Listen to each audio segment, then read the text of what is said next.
Атырау қаласында денесіне Алланың аты жазылған ерекше адам тұрады. 40 жастағы Арман Құспаналиев қаңтардың 25-нен 26-сына қараған түні қызуы қатты көтеріліп ауырады. Ол мұсылманша Мәуліт айының аяқталған сәті дейді білетіндер. Кейін басын көтерген соң денесінен арабша жазу таңбаларын байқаған. Атап айтқанда тілінде және жүрек тұсында Алла деген жазу анық көрініп тұр. Ал сол жақ қолына жазылған ұзақ сөйлемнің қандай мағына беретіндігін білу үшін біздің тілшілер Атыраудағы орталық Иманғали мешітінің имамдарынан көмек сұрады. Арман ағамыздың денесіндегі жазу ол әл-мулку лиллахи әл-вахидил қаххар.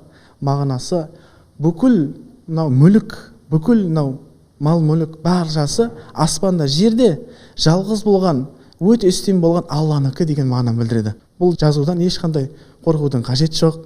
Бұл Алла тағаланың бізге жіберген белгілерінің бірі. Мұндай жазу менің денемде, тілімде 2012 жылы ораза айында қадір түні пайда болған. Бірақ бұл көмескі көрініп тұрған жерде көрсетуге жүрексіндім.